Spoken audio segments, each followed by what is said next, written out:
Rhythm. Bang! Bang! Yeah. Well, it's King 9 London signing in. Left blessing, love to Sonnet University. You see? You see? Middle finger to all the fools who ain't got your testicular foot. It's true to walk in the shoes of Sonnet.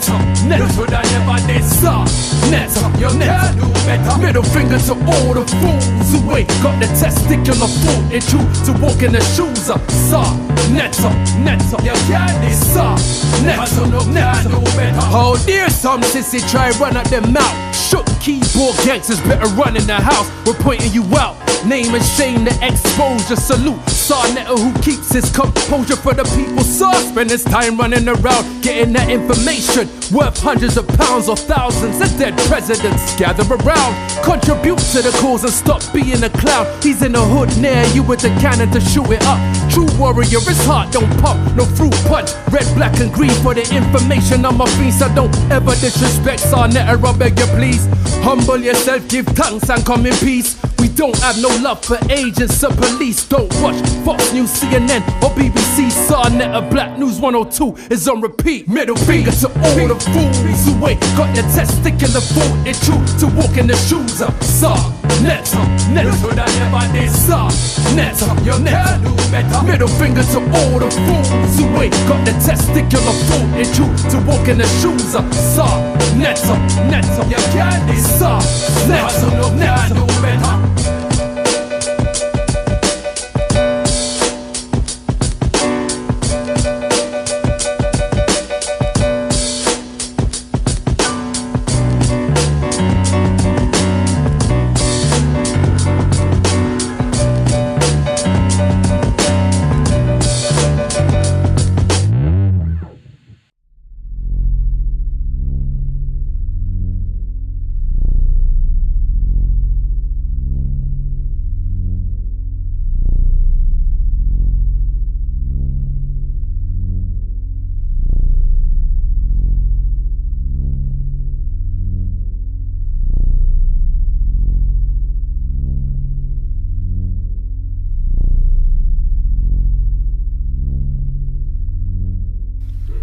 Peace and Black Power family, you already know what it is.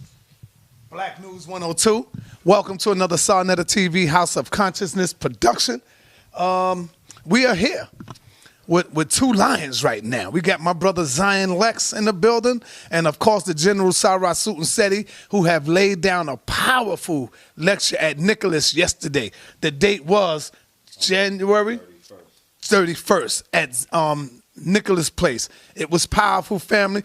What I want to do first is bring on my brother Zion, and he's going to talk about what are we talking about today. So let the people know, brother, what is exactly we're going to be talking about. All right, excellent. First and foremost, I want to say, giving all praise to the God of my ancient forefathers, the God of Abraham, the God of Isaac, and the God of Jacob. Secondly, I want to give respect to all of the family that are watching in, the listening audience, whether they be from the Hebrew community, the Kemetic conscious community, or the global conscious community where melanated people are concerned. This particular sit down with myself and Seti interests me most because I know that Seti has always been pro-Kemet consciousness. And I know that he's always used Ma'at to stand on his 10 toes to speak about consciousness. Me coming from the Hebrew community, I will always stand on Torah. So I believe that in this particular discussion, we would like to highlight the differences between Ma'at and Torah or any similarities, as well as addressing the idea of plagiarism. The brother could feel very, very free to address the idea of plagiarism, whether or not he feels the Torah comes out of Kemet. But nonetheless, I hope that at a certain degree in this conversation, we can come to an understanding on which of these doctrines is sufficient to empower this people. We are facing enormous amounts of heat from the oppressor. This is for the past 400 years. The Hebrew community has their stance on how to attack it. The Kemetic conscious community has their stance. But at the end of the day, we are all melanated people, so we have to come to terms with how we're going to approach this. We can argue until we both turn red and blue in the face, but if we can't agree on how we're going to approach it, a divided people are self-conquered. Okay. Well, you know, the one thing about Ma'at is that Ma'at is also change. It's reality. You see, it's not a set of rules that is maintained down through the ages, even if they are not needed or is in our not in our best interest to practice laws. See, when you say ma'at, it's not just the laws that you see in what that scroll or papyrus of Ani or the coming forth, because you see different laws would come up when they were needed. In reality, it's changed. So I believe, based on some Egyptologists who are bland and they don't really possess our spirit, they will say, it's this 42. They even use English just like in the New Testament, thou. They even pronounce it the same. You see what I'm saying? So we got to understand that a lot of what we call Egyptology is European. So when you attack Kemet, see, I got things that I'm going to bring forth about a lot of those Egyptologists and the real origins of Egyptology, so that nobody will be able to use those authors ever again against Egypt because they're not qualified. But the thing is, when you're dealing with Torah, we got to deal with the fact that regardless whether today you're a Muslim or Christian or Jew, if you want scientific education, you must come to America. I don't care if you're a white Jew, a black Jew. I don't care if you're a white Muslim or a black Muslim. I don't care if you're a black Hindu or white Hindu. America controls the technology of the world, and every religion is benefiting from that. They're not running from it. They're not saying we're not coming to America and benefit from the technology. Most nations are sending their babies to the American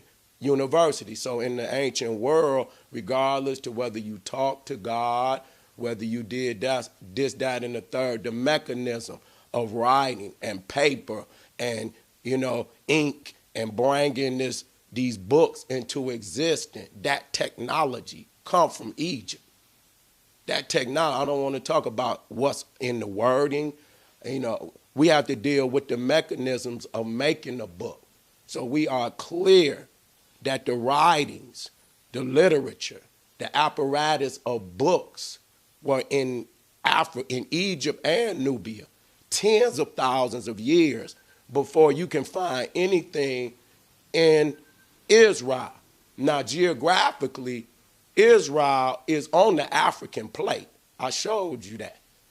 So technically, they're Africans. You're damn right. They're Africans. When you look at it, and I showed that. So we know that the peoples that are in the land are black people. Many of the Asians were sick and tired of Egypt and Africa being the leading power. So even though the Asian were black, woolly head, you look just like an African, they had a different nationalism. They didn't want to be behind Africa anymore. Through the imperialism of Egypt, when they went out and conquered many of those Asian nations, they had animosity against that, Africa. So even though they were black and woolly head, they were anti-African in their politics, in their treatment to African. That's why when you go in the Bible, you can see where some of them have black skin and woolly hair. That does not exclude the fact that the book is anti-African, and they speak it. So you're saying the Torah? The Torah, anti-African? it is. Oh, okay. It is. When you look at it and know all and they will admit to it, but the only thing they're going to say is that it's godly ordained. Well, let's see if Zion admit to it right now. My brother Zion. Do you agree with the generals is talking about as far as the Torah, the Bible being anti-African? Is that an anti-African book? And explain why you say it ain't, or it is. Okay, first and foremost, I disagree with that statement wholeheartedly, based on the extreme level of scholarship that I actually have in Torah. The Torah, from the perspective of the Hebrew text, does not exemplify anything that is anti-African. In fact, let's look at the word for one of the first African civilizations that the Torah speaks of in the book of Genesis chapter 2, Cush. Cush in Hebrew means dark. When you look at Cush from a Hebraic perspective, it literally means dark, either dark skin, dark complexion, and in terms of defining that nation, it's a dark people.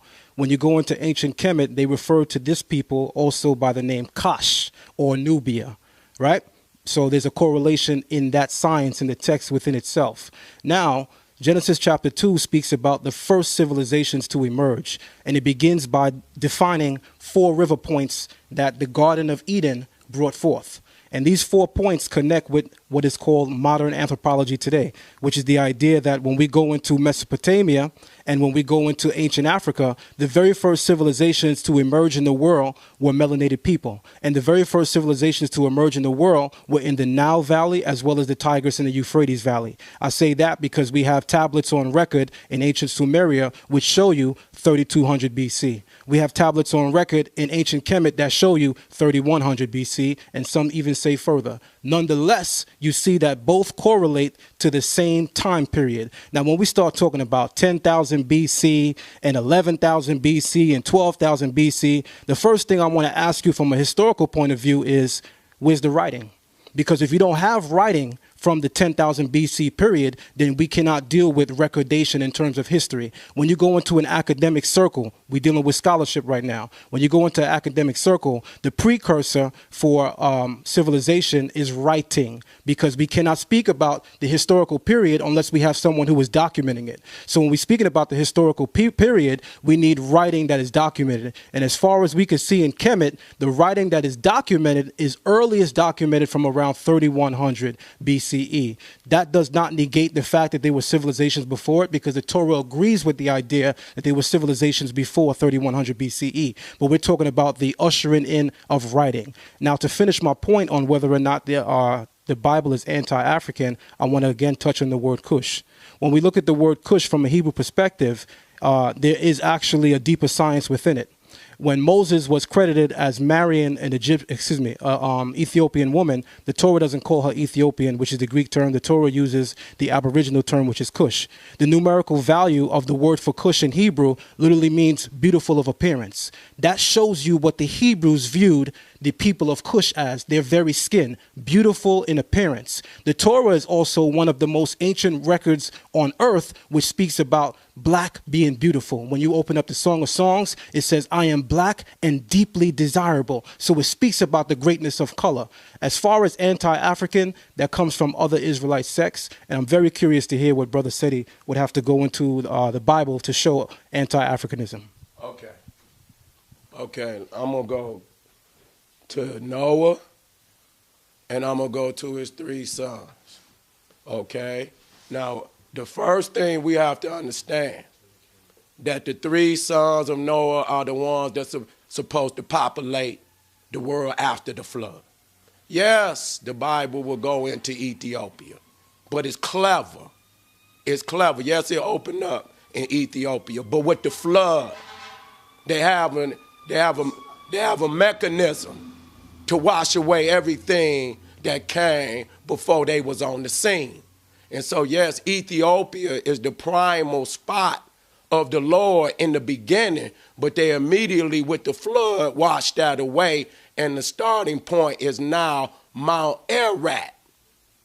And from there, from the boat, then they supposedly go down into the land of Shinar, which is Sumeria. But even when you look at that, why would they go all the way to the south to start the earliest civilization?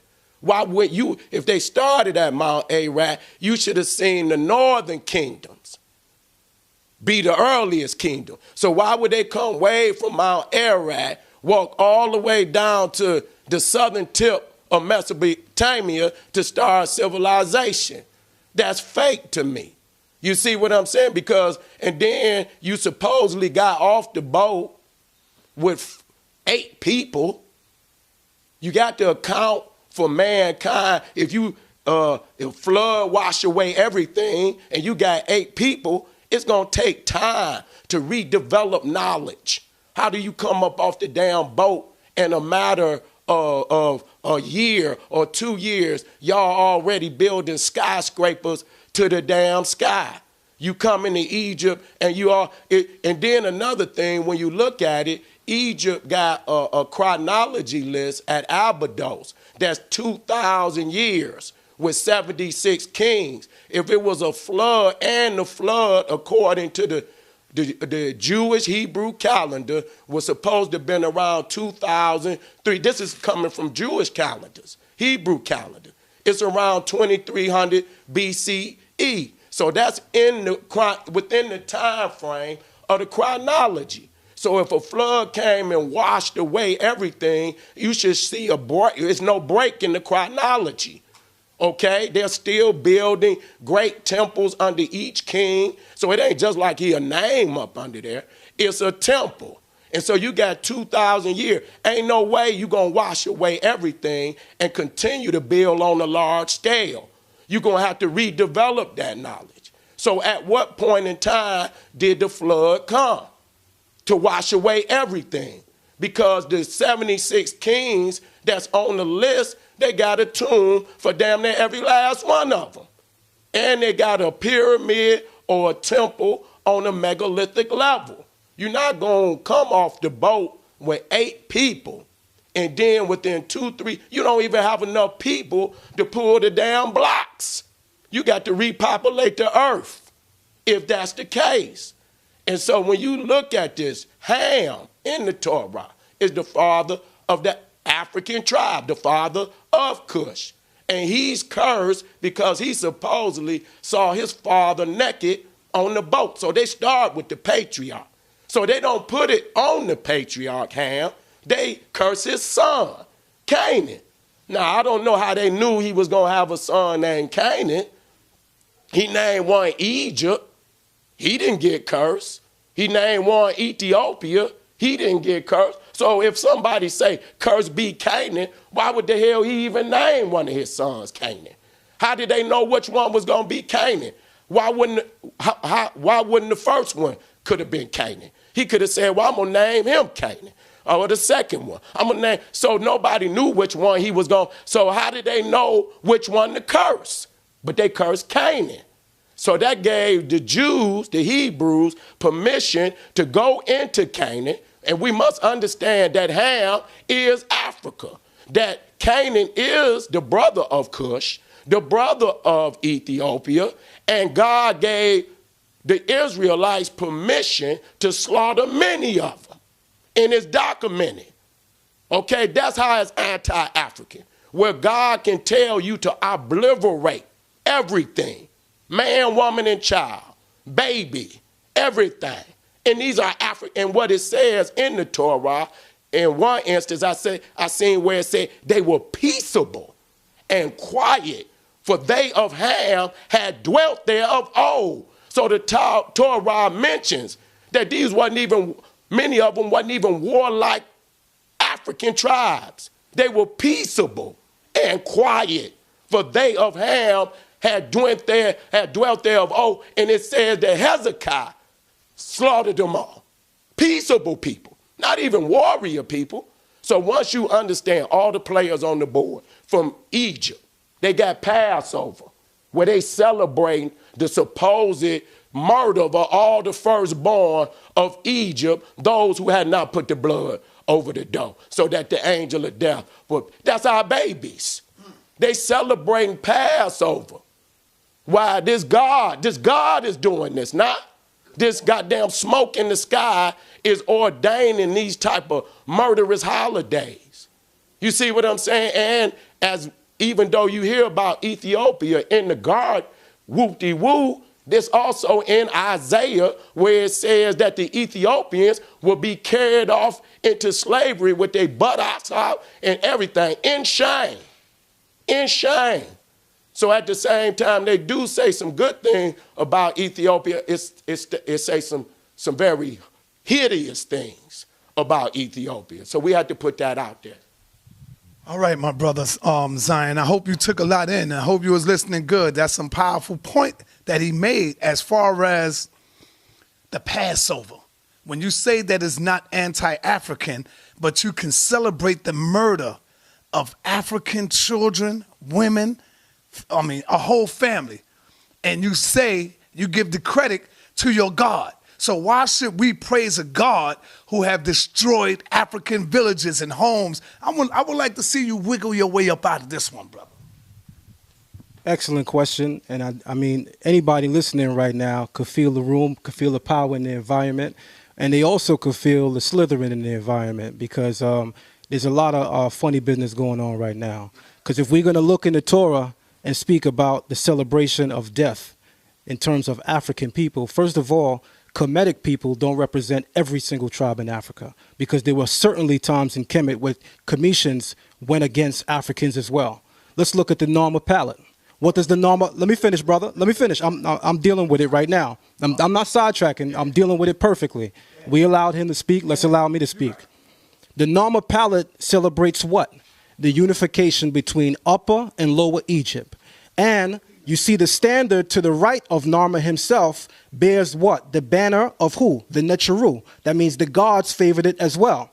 Those people who are conquered are African people on the Narmer palette. They're not Asiatics, according to the Kemetic scholars. They're African people. So here we have the oldest record of writing coming out of Kemet, the Narmer palette, is celebrating the death of other Africans. But you go into the Torah now and you say, oh, y'all celebrating the death of Africans. Well, let me make this clear Let me make this clear right now. Let me make this clear right now. You cannot go as far as the Bible, which took place according to you, and we in agreement, much later, when much earlier the same thing coexists in ancient Kemet. Several times in ancient Kemet you had the Kemetic people. Hold on, my brother, because when it's your time to speak, I'm gonna allow you to speak. All right, I hear you, but when it's your time to speak, either we gonna have a conversation or we not. I mean, that's all I'm saying. Either we gonna have a conversation or we not. You could jab, but I damn sure throw knockout blows. So you could jab all you want. All right. I'm not worried about that. I'm not worried about that. You see, when the information becomes oppressive to the mind, you see the action and the reaction of the people. Because when we deal with scholarship, I'm very disciplined. So let me finish my point. The Narmer palette itself is celebrating the victory of Kemet over other Africans. So we have to cut that crap out. Also on the Narmer palette, you see that the Necharu are praised for that victory. And again, replete throughout the Kemetic text when you go into ancient Egypt is the same idea. You find Kemetics with their hands all over the same Nubians that everybody's talking about in every lecture. How many times do we see the ancient Kemetic go into Nubia and tear them up and leave their buttocks out? So if we're going to talk the truth, let's talk the truth. Every people upon the face of the earth don't agree. You can't walk into ancient Kemet and say, I got melanin, so I'm a part of you. It didn't work like that. You had to say what pedigree you're from, what tribe you're from, what people you're from, what's your culture, what's your heritage. You having melanin was not sufficient to make you Kemetic. So let's cut that shit out from the beginning right now. In order for you to be Kemetic, you have to be of Kemetic stock and pedigree because the ancient Kemetics fought with several Africans and laid their ass out too. So if we're going to talk truth, let's talk the goddamn truth. That's what I'm saying. No. He didn't pass the mic. That's all right. You can't let him skate on that. Yeah. With that. No, but that's all right. What's clear here, that regardless if he put up a historical tablet or whatever, we understand what we call the Necharu are principles, cosmic principles. We don't believe in no man in the sky ordaining human beings. Nor do we. Wait a minute. No, love human beings, and that's clear. Nor do we. Because if they don't believe in this God that ordained them to have that land, if that God is not real, then they right on to the land is not real, because it's through that God and that blessing on Abraham. Say that I'm gonna give you this land. You understand? And you this is yours. But if that God is not real, then they claim on Israel is not. So don't let them try to make it bland. It's a key premise. They say it's godly inspired, that God gave him the book. You see what I'm saying? And so whether Kemet had beefs, because all brothers have beefs, but what's clear is that God, the man in the sky, that people believe their spirit is going off to see in the afterlife, has ordained, or if not, we need to be, it needs to be a whole lot of criminal investigations as to what's going on, what happened to our people. Okay, what I'm saying? Because this is documented. This is documented, you see, in the Torah. Okay? And so that's what I want to stay to the text.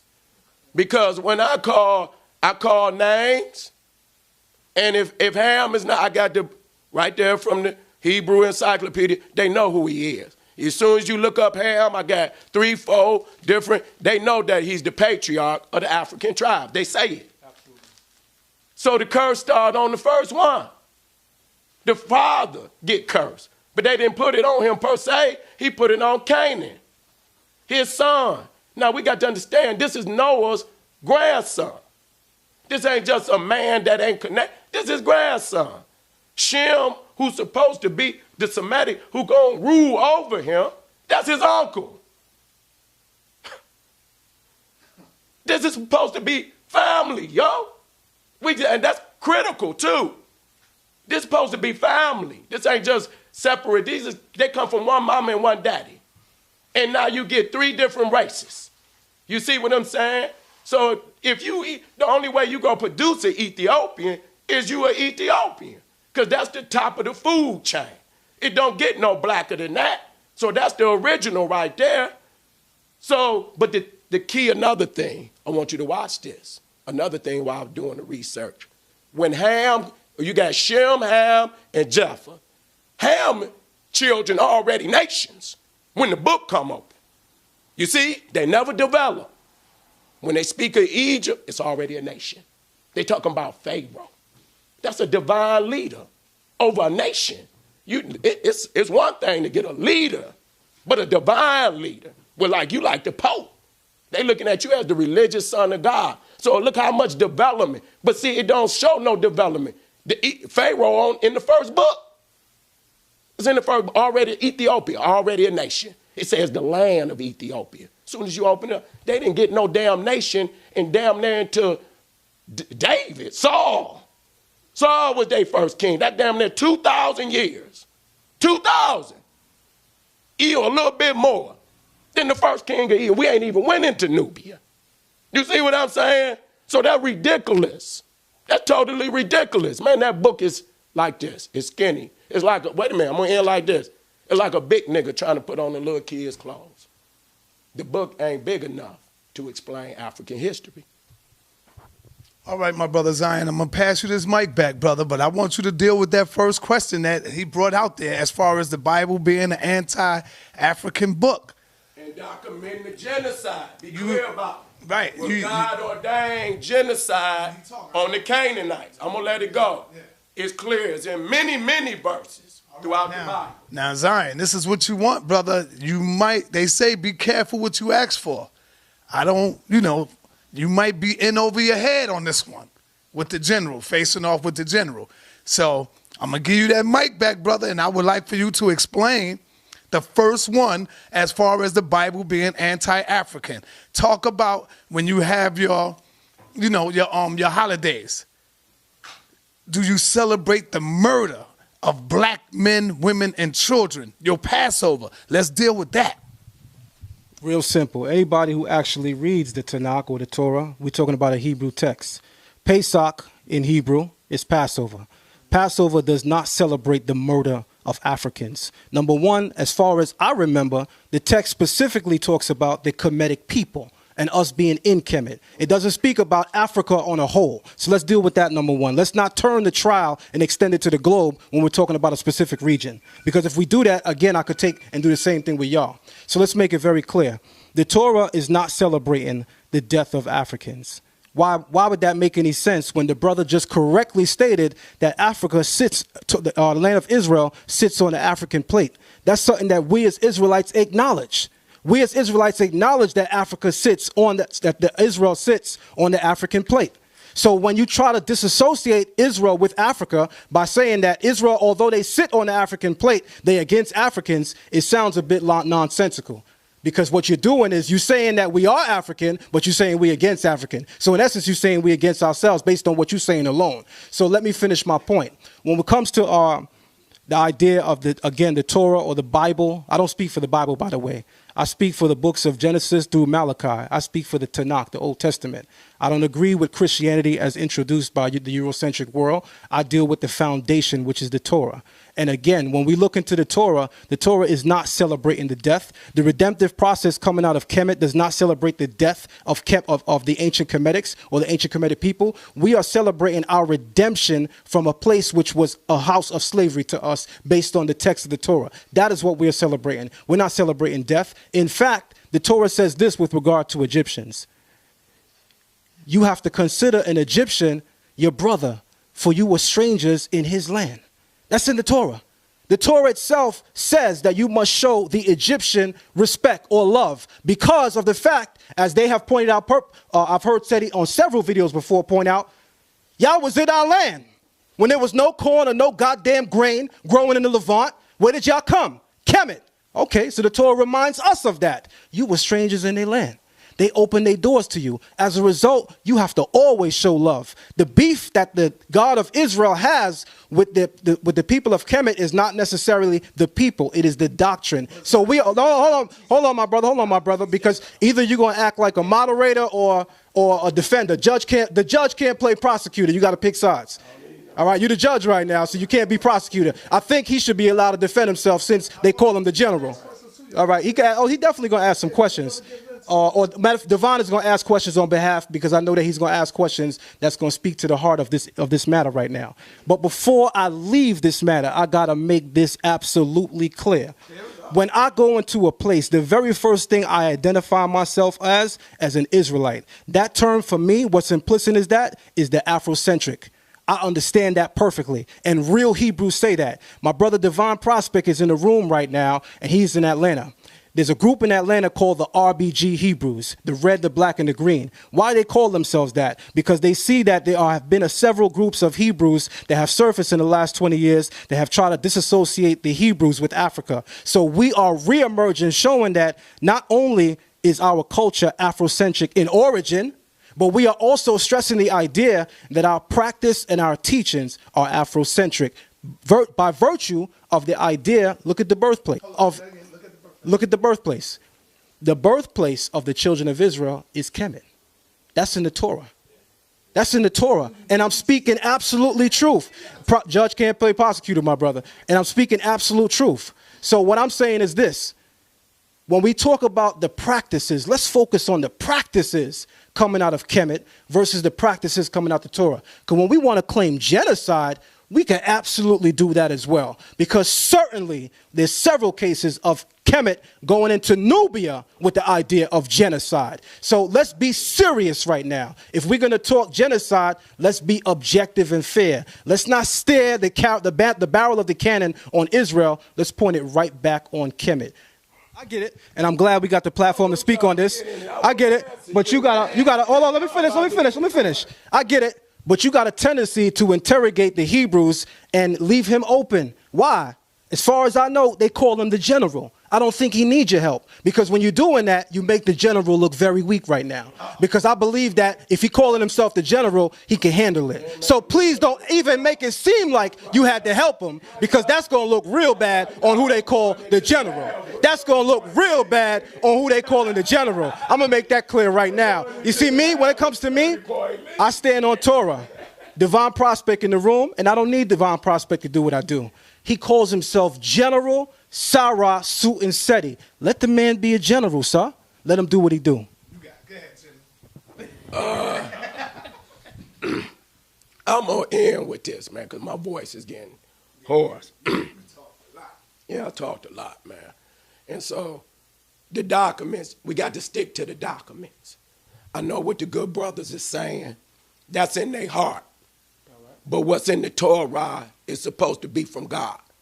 So at any point in time in this debate, your emotionalism diverge from the text. I will quote the text. Okay. And it's clear. And this is what is killing me, because this is supposed to be a benevolent God who loves the world that he created. And I wonder all the time, I say, well, damn, if the Israelites was chosen, wouldn't it have been better to just give them the land from the first? Why would you bring another people into the land that you knew that didn't belong to them, and you was going to have to kill them to get them out. I don't believe that the Israelites are the chosen people. You know why? Because if they was chosen, God would have gave it to them in the first place. That was not their original land. Abraham's nativity was in Chaldea. So they're Chaldeans. That's where he come from. So Israel, which was Canaan originally, was African. So I want to be clear that the reason why they say this is their land is because God ordains it. And if God, this God in the sky, has not ordained this, then every premise in the book is false, even their claim on the land. Just say you made it up. Say you made up the God, made the God say what you needed it to say. It backed you up. You document the murder. You document that there was Africans in the land before you got there. The only question I'm asking, God said he wasn't going, after the flood, he wasn't going to destroy people like that no more. You see what I'm saying? But yet and still, he did not do that for us. He commanded them to commit genocide and not leave and take the women, the baby girls, and take them into slavery. And lastly, let me talk about good Moses. Good Moses, man. Good Moses. Good Moses. Watch it now, but different kind of Hebrew. That's all right. I ain't worried about that. All right. I ain't worried about that. All right. I'm going hard body on everybody I got to go on, including Moses, who was a murderer. That's documented. Yes. That ain't slander. He's murdered Pharaoh's soldier. He killed him. He murdered him. He killed him. It's war. Okay, then he murdered the man. He went to Egypt and lived there for 40 years. He benefited from Egypt. He benefited from Egypt. He lived there for 4 years. He should have killed them when they asses had nothing but rags on their back. You don't wait till you get fed. You don't get, he was a murderer. Matter of fact, in the Torah, when Moses go to chastise the Hebrew, the other from fighting his brother, that's the word that he used. No, they didn't. He used kill. Yes, he did. Oh, he was killed. He Yes, he, okay. But you Okay. said murder. Murder is killing. Kill and murder? It's no different. Come on, my brother. No, it ain't. You the general, right? You should Yeah, at least know. you kill a man. Wait a minute. Right? Yeah, I understand that, but at the same time, it's clear because I wrote. I seen it in. I got it in a Hebrew encyclopedias. They refer to him as a murderer. You tell me. They refer to. I got Hebrew. All right, I'm asking you. No, I ain't worried about. Between murder and kill. Well, you can kill a man. You might be in self-defense. You can kill. Self-defense, But it wasn't in self-defense. It wasn't in self-defense. It wasn't in self-defense. If I see my brother being beat by anybody, I'm killing his ass. But you in there. That's kill. You in there as a guy. You in there as a thief. If anybody, you in there as a thief. I'm on when did he find out it was his goddamn brother? Not murder. After 40 years? After you've been eating in the goddamn Pharaoh house?